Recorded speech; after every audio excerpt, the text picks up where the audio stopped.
맘대로 읽어주마.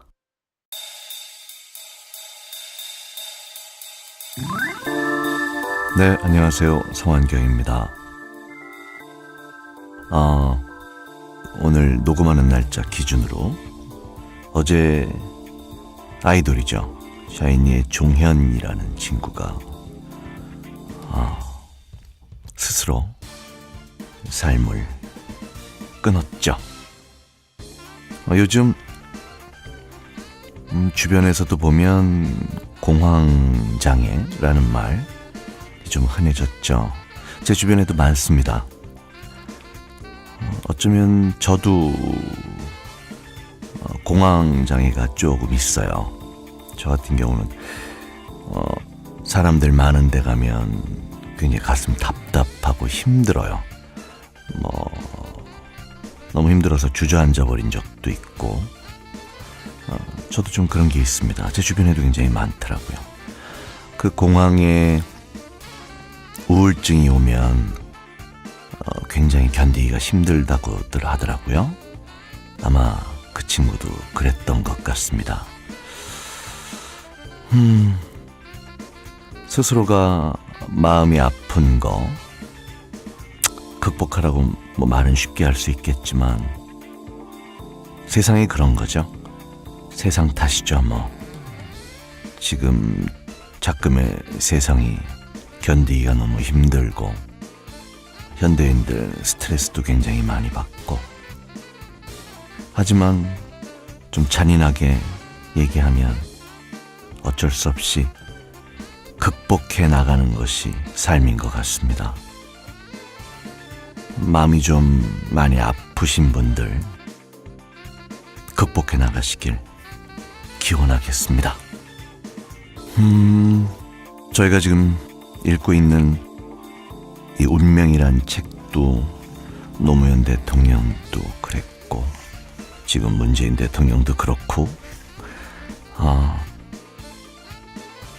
이분들의 삶을 읽으면서 들으면서 조금은 치열하게 살아간 이분들을 생각하면서 힘을 좀 내시고 극복해 나가시길 간절히 바라겠습니다. 조금 무거웠네요.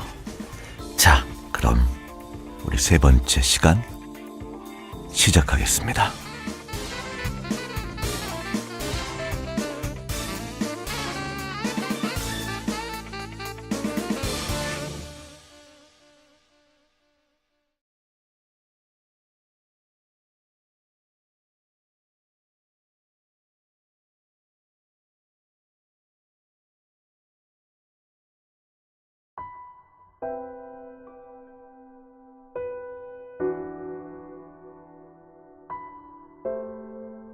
(87년 6월) 항쟁을 하다.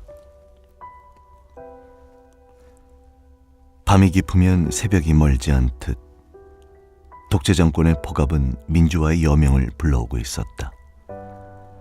부산에서도 그런 징후가 하나둘씩 느껴졌다.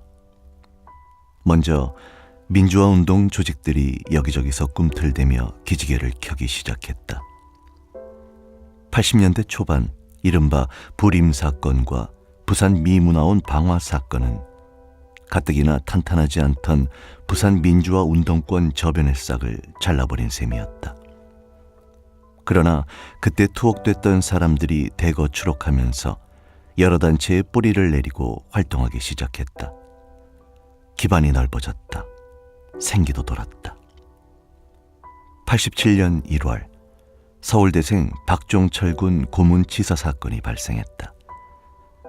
경찰 총수는 황당하게도 수사관이 책상을 탁 치며 추궁하자 갑자기 억 하고 쓰러져 숨졌다고 발표했다. 온 국민이 분노했다. 부산은 더했다. 희생자는 부산 출신이었다. 그의 부모도 부산에 살고 있었다. 49제도 부산에서 치렀다. 독재 정권의 폭압에 대한 분노가 부산에서 가장 뜨겁게 끌어올랐다.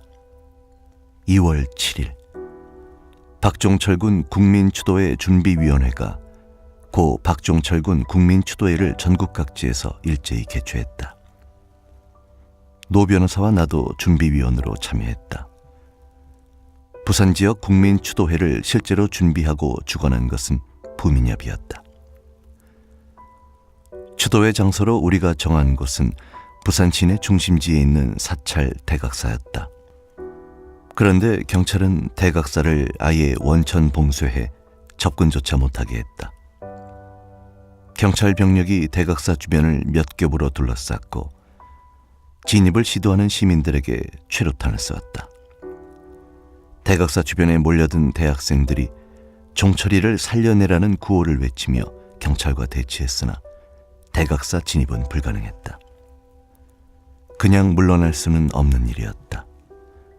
부민협 사람들이 길거리에서 긴급 회의 끝에 남포동 부산극장 앞 도로에서 약식 추도회를 열기로 했다.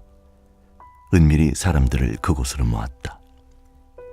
약속된 오후 2시 300여 명의 시민 학생들이 모인 가운데 약식 추도회를 전격 개최했다. 애국가와 운동가요를 부르고 규탄 연설을 하고 노 변호사가 즉석 추도사를 했다. 1979년 부마 민주항쟁 이후 처음으로 열린 가두 시국 집회였다. 금세 시민들이 모여들어 도로를 가득 메웠다. 뒤늦게 알아차린 경찰이 주변을 포위하고 백골단과 함께 진입해왔다. 두려움 때문에 동요하는 시민 학생들을 보호하기 위해 부민협 상임위원급 인사들이 시민 학생과 경찰 사이를 가로막고 도로 바닥에 앉아 연좌 농성에 들어갔다. 노 변호사도 나도 함께 앉았다. 그러자 경찰은 앉아있는 사람들을 향해 최루탄을 막을 쏴댔다. 피할 수도 없어서 고스란히 맞을 수밖에 없었다. 경찰들이 달려들어 번쩍 쳐들고는 닭장차에 강제로 태웠다. 최루탄 때문에 닭장차에 태워진 후에도 한참 동안 눈을 뜰 수 없었다. 그 길로 부산시경 대공분실로 연행됐다. 이날 약식 추도회 성공적 개최는 우리가 연행된 후에도 저녁까지 1만여 명의 가두 시위로 이어졌다. 그것이 6월 항쟁의 기폭제가 됐다. 경찰은 그날 집회와 시위로 연행된 사람들을 분류해 변호사, 종교인, 제야단체 간부, 청년, 학생 중 각 1명씩 구속영장을 청구했다. 변호사로는 그날 도로바닥에 함께 연좌했던 김광일, 노무현 변호사와 나 3인이 연행됐다. 그중 변호사 대표로 노 변호사에게 구속영장이 청구됐다. 그 무렵 노 변호사는 이미 부산의 인권 변호사 중 가장 골치 아픈 존재가 돼 있었다. 또 연행 이후 진술 거부로 일관했던 태도도 작용했을 것이다. 당시 법률로는 긴급 구속이든 현행범 체포든 어떤 경우라도 48시간 이내에 영장이 발부되지 않으면 풀어줘야 했다. 그런데 경찰은 구속영장을 청구하지 않은 김광일 변호사와 나까지 포함해 우리 모두를 48시간이 지난 후에도 석방하지 않고 계속 구금했다. 시간을 정확히 재고 있다가 드디어 48시간이 됐을 때 우리는 집에 가야겠다고 나섰다. 못 가게 전경들을 동원해 복도를 가로막았다. 구호를 외치고 대치하다가 할 수 없이 방으로 돌아오고 다시 나가서 구호를 외치면서 대치하는 상황을 1시간 간격으로 반복했다. 연행 시간이 2월 7일 오후 2시 30분쯤이었는데 김광일 변호사와 나는 결국 48시간을 훨씬 넘긴 2월 9일 저녁 6시쯤에야 석방됐다. 석방되자마자 노 변호사에 대한 걱정 때문에 사무실로 갔다. 그때부터 상황을 확인해 보니 노 변호사는 구속영장이 이미 기각된 상태였다. 그런데 검찰이 영장을 재청구했다는 것이다. 구속영장이 기각되면 당연히 석방해야 하는데도 석방하지 않고 영장 기각 사실도 숨긴 채 재청구를 한 것이다. 분노가 치밀었다. 가만히 있을 수 없었다. 먼저 재청구된 영장을 담당하는 당직 부장판사실로 찾아갔다. 영장을 재청구한 부산지검 공안부장이 그 방에 와 있었다. 어이가 없었다. 내가 일부러 큰 소리로 항의했다. 공안부장이 왜 여기 있나? 지금 판사에게 영장 발부를 종용하는 것 아닌가? 영장 기각됐는데 왜 사람을 석방하지 않나? 문제 삼겠다. 모두 들으라고 큰 소리를 쳤다. 공안부장이 얼굴이 벌개져 어쩔 줄 모르다 도망치다시피 나갔다. 마침 그 시간에 대한변협 인권위원장 유택형 변호사와 인권위원 하경철 변호사가 진상조사차 내려왔다가 판사실로 왔다. 두 분은 대한변협 차원의 진상조사를 강조하면서 이미 기각된 구속영장의 재청구를 받아주면 대한변협이 가만히 있지 않을 것이라고 압박했다. 노련한 유택형 변호사는 그 와중에도 은근히 판사에게 겁을 줬다. 지금 대한변협이 회칙 개정안을 이사회에 상정해 놓은 상태다. 시국 사건에서 반인권적 처사를 한 판검사들의 변호사 등록을 거부하도록 하는 내용이다. 부당하게 영장 발부하면 나중에 판사 그만둘 때 변호사 등록이 안 되는 수가 있다는 으름장이었다. 실제로는 대한변협 인권위원회 내부에서 그런 논의가 있었을 뿐 회칙 개정안이 이사회에 상정까지 된 것은 아니었다. 당직 부장판사는 영장을 놓고 고심하다 기록을 놔두고 그냥 퇴근해버렸다.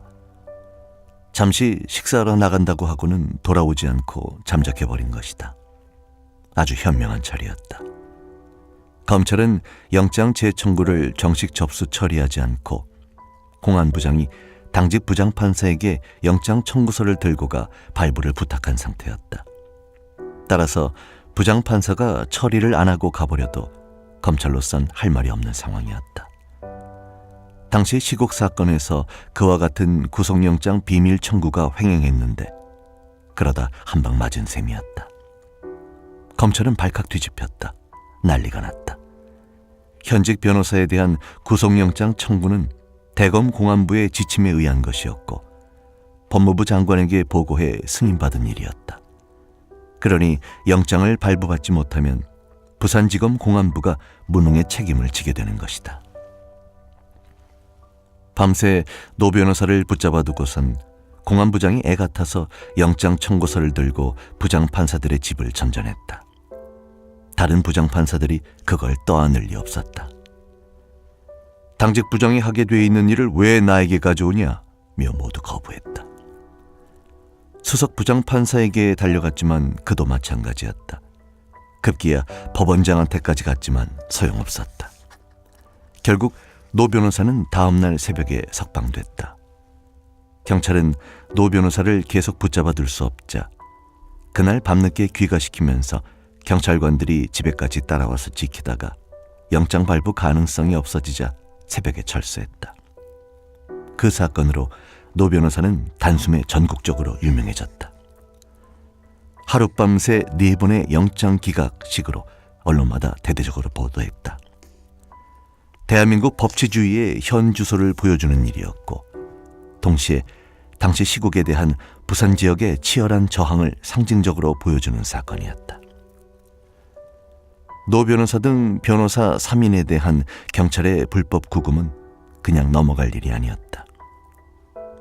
부산지방변호사회가 형사 고소를 하기로 했다. 그러나 유야무야되고 말았다.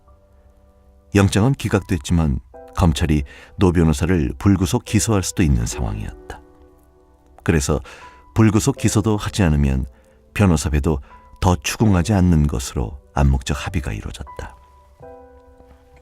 하지만 나중에 노 변호사가 대우조선 사건으로 구속됐을 때 검찰은 이 사건을 추가로 기소하고 말았다.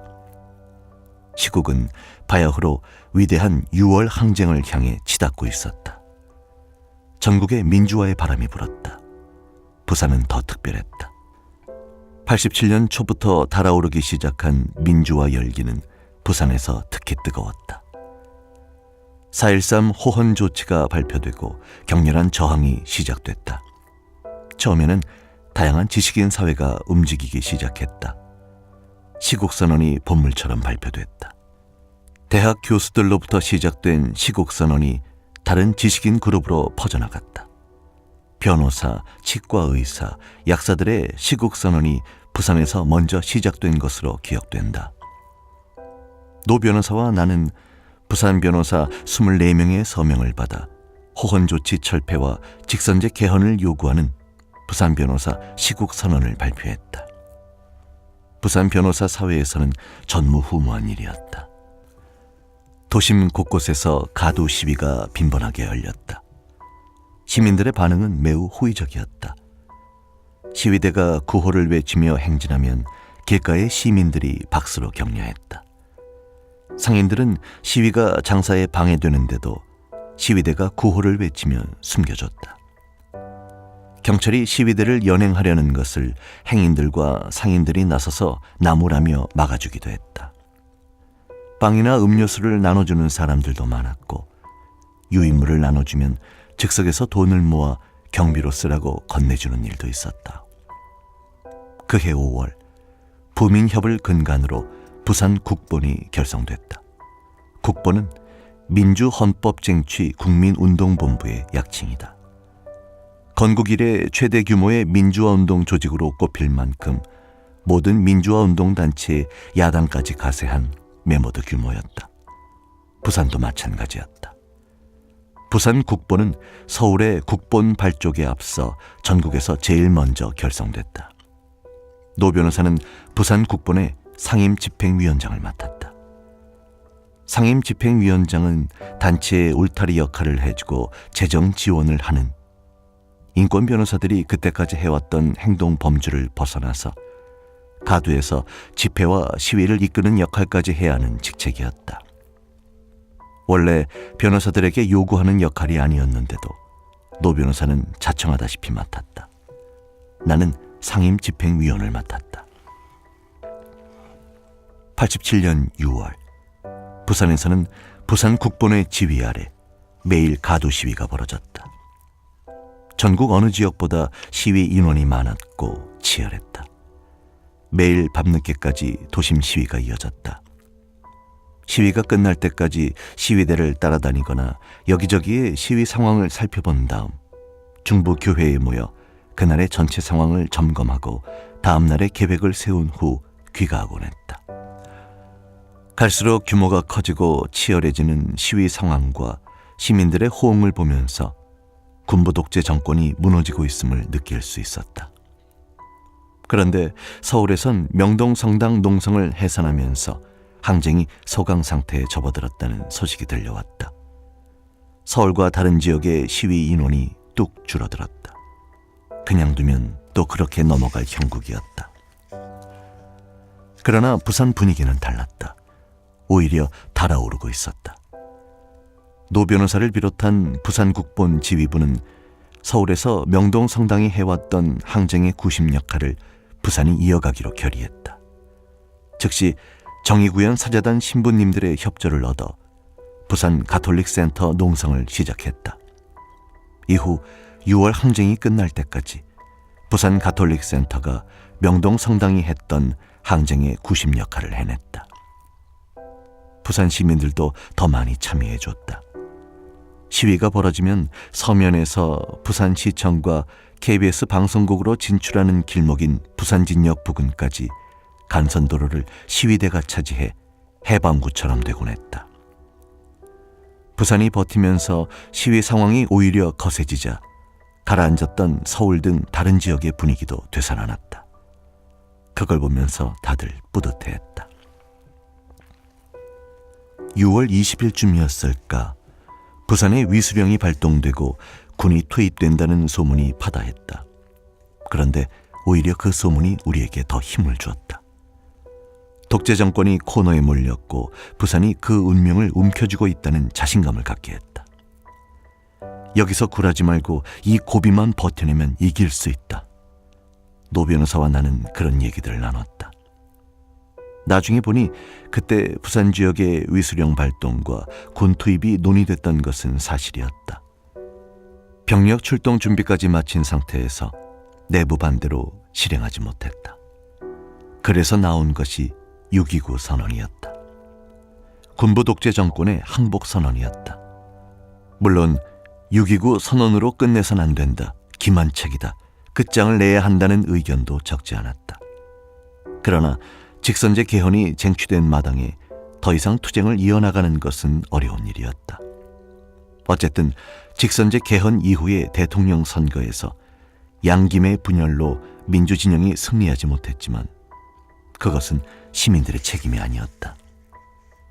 6월 항쟁은 시민들의 힘으로 군부 독재 정권을 무너뜨린 위대한 시민 민주 항쟁이었다. 나는 6월 항쟁이야말로 우리나라 민주화 운동사에서 가장 높이 평가받아야 할 운동으로 생각하고 있다. 4.19나 광주 항쟁은 다분히 우발적이거나 자연 발생적이었던 측면이 있다. 반면 6월 항쟁은 명확한 목표를 설정한 국본이란 연대 투쟁 기구가 결성돼 그 지휘하에 직선제 개헌의 목표를 쟁취할 때까지 시종일관 계획적이고 조직적으로 운동을 전개했기 때문이다. 우리 민주화 운동사에서 유일한 사례가 아닐까 싶다. 또 6월 항쟁은 전국적으로 전개된 민주화 운동이었지만 나는 그 운동의 중심을 서울이 아닌 부산으로 평가해야 마땅하다고 생각한다. 부산에서 제일 먼저 국본을 결성했고 기간 내내 시위를 가장 치열하게 전개해 타 지역 시위를 촉발시키는 역할을 했다.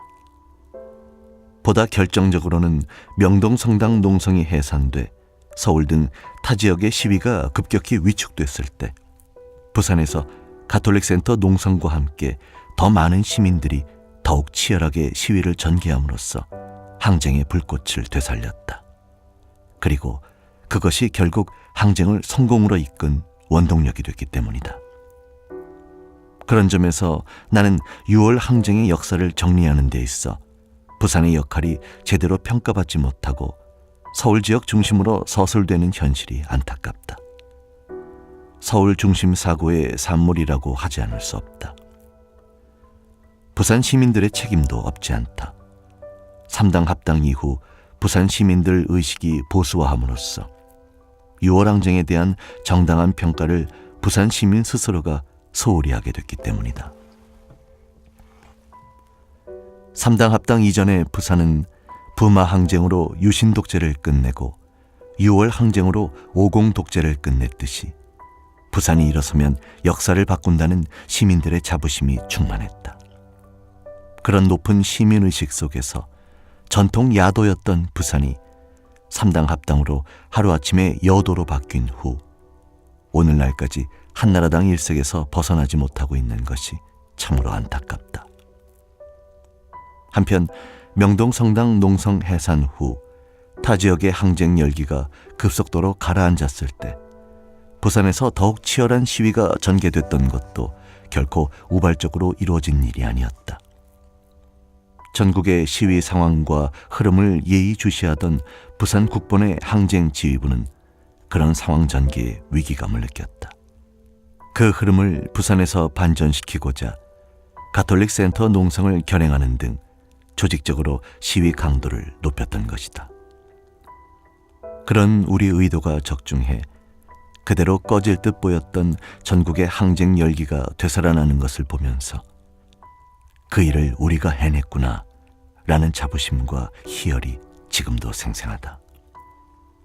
그때 부산 국본의 항쟁 지도부가 시민들과 함께 시위의 강도를 높일 수 있었던 배경이 있다. 다른 지역과 달리 변호사, 목사, 신부 등 지휘부가 직접 가두에 나서서 이끈 덕분이었다. 그렇지 않았다면 시위의 강도를 높이고 싶다고 마음대로 될 것인가? 그 중심에 노무현 변호사가 있었다. 나도 그 곁에 있었던 것이 큰 보람이었다. 그런데도 나중에 정치인이 되었을 때 노무현은 서울의 민주화 운동권으로부터 운동의 주류가 아닌 변방 출신으로 대접받았다. 역시 서울 중심 사고에 더해 민주화 운동 진영 내부에도 만연해 있는 학벌주의와 엘리트주의 소산이라고 생각한다. 내가 보기에 적어도 50 시기 동안 변호사 노무현만큼 자기를 버리고 치열하게 투쟁했던 이가 없었다.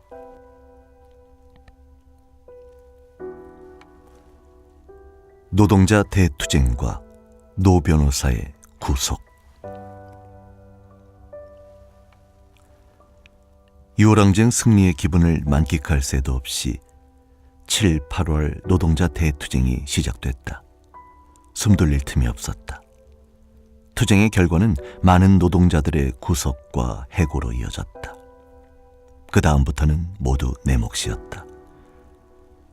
사업장이 밀집해 있는 부산 경남 지역에서 노동 변호사라고 해봐야 여전히 노 변호사와 나밖에 없었다.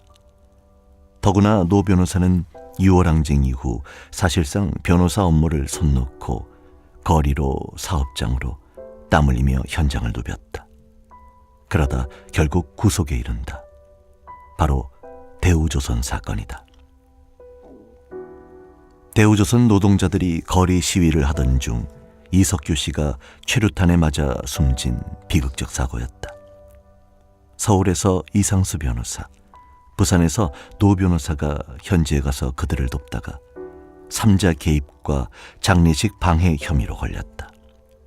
삼자 개입은 당시 흔히 악용되던 악법이었으니 그렇다 쳐도 장례식 방해는 어이없는 법의 올감이었다.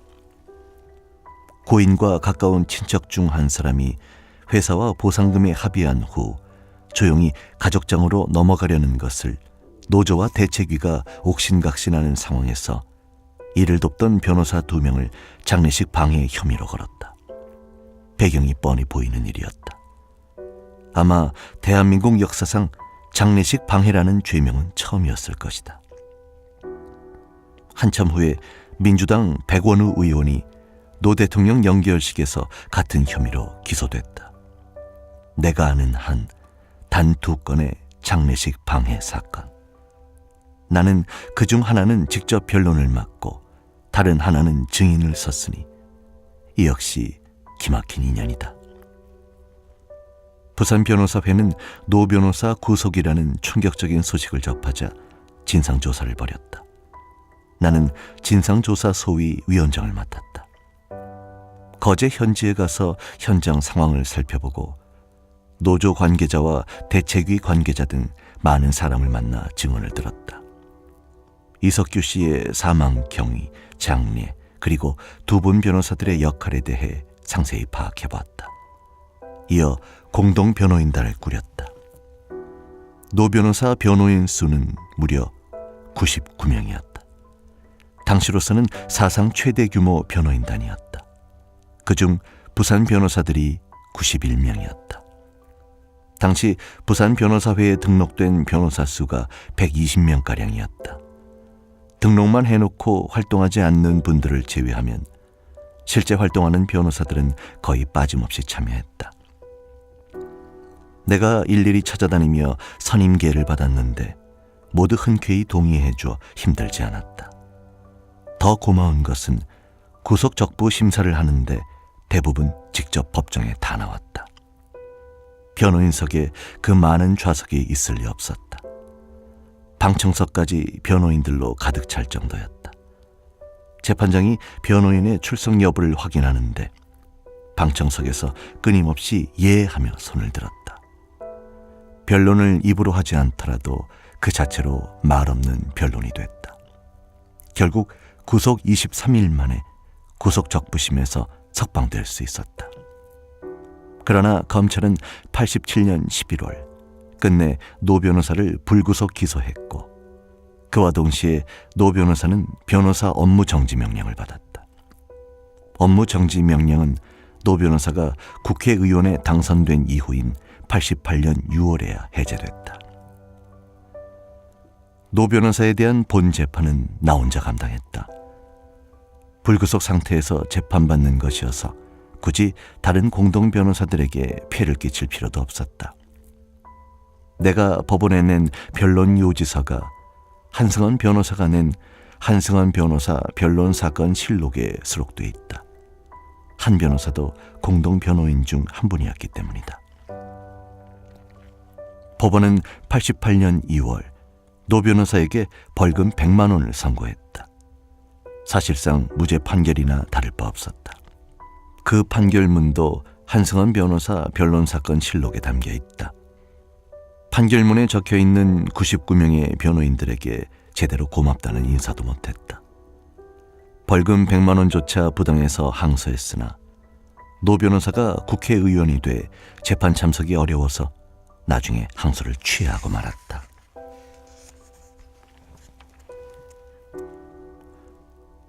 노 변호사를 국회로 보내다.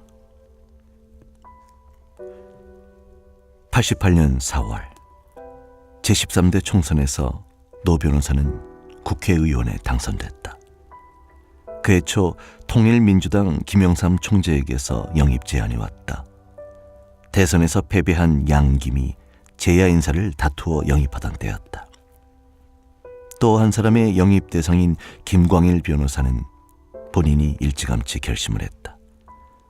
노 변호사는 스스로 결정하지 않고 6월 항쟁을 함께 했던 부산 지역 민주화 운동권에서 먼저 논의해달라고 했다. 반대 의견도 많았다. 부산 지역에서는 전통적으로 민주화 운동이나 시민운동에서 정치권으로 진출하는 것에 대해 거부감이 많은 편이다. 좌절된 6월 항쟁의 성공을 정치를 통해 이룰 수 있도록 노력해야 한다는 찬성 의견도 많았다. 나는 찬성했다.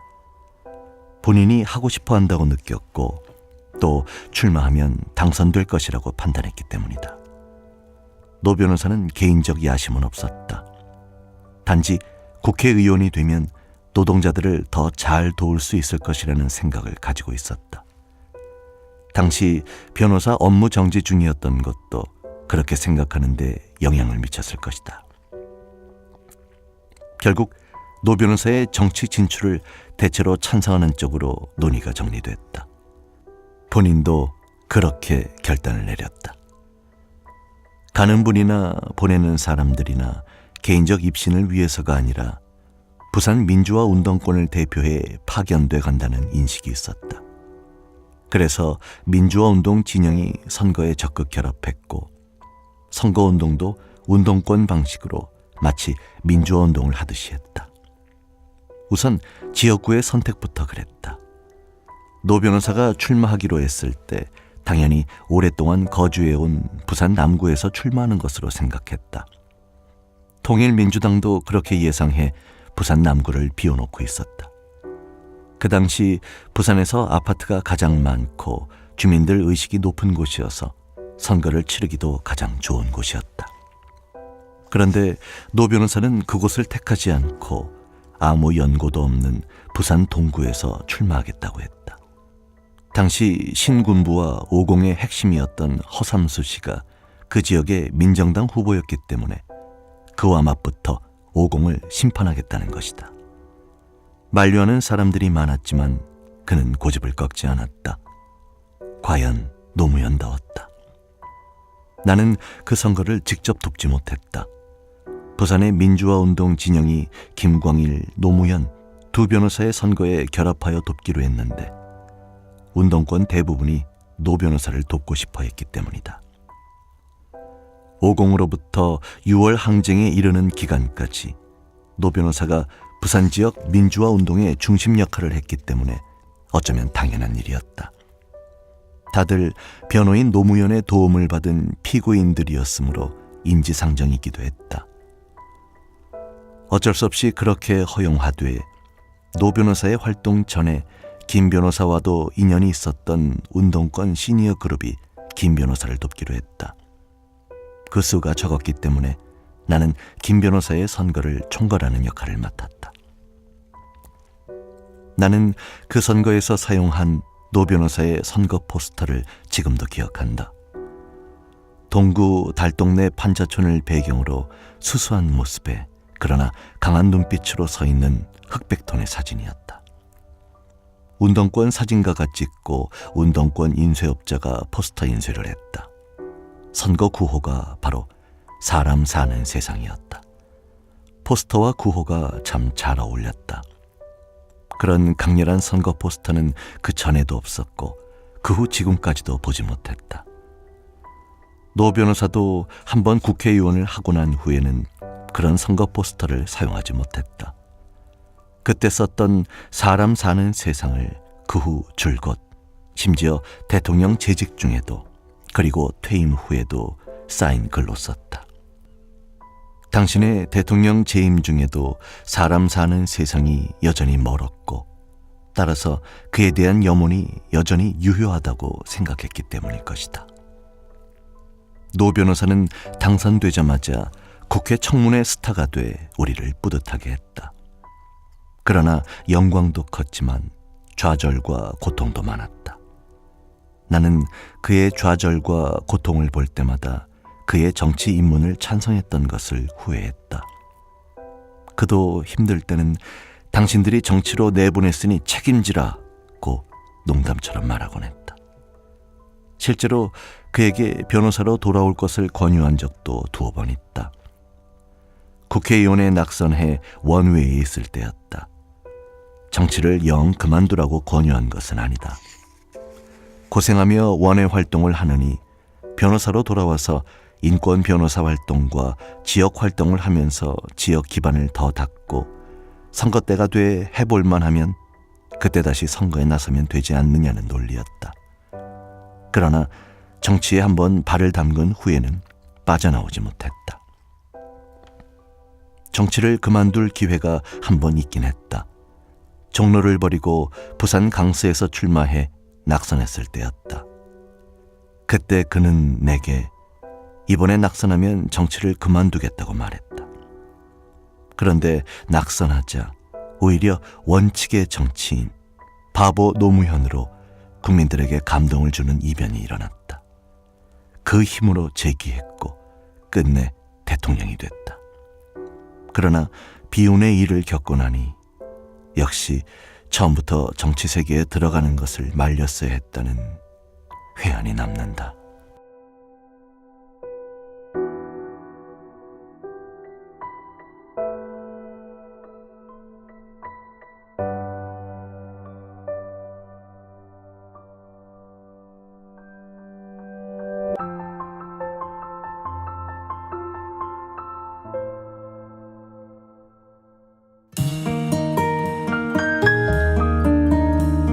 성완경의 슈퍼스타.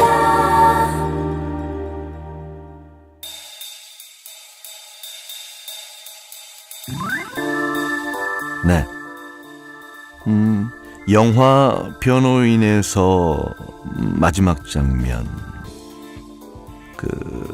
송강호가 재판받을 때 왜 기억들 나시나요?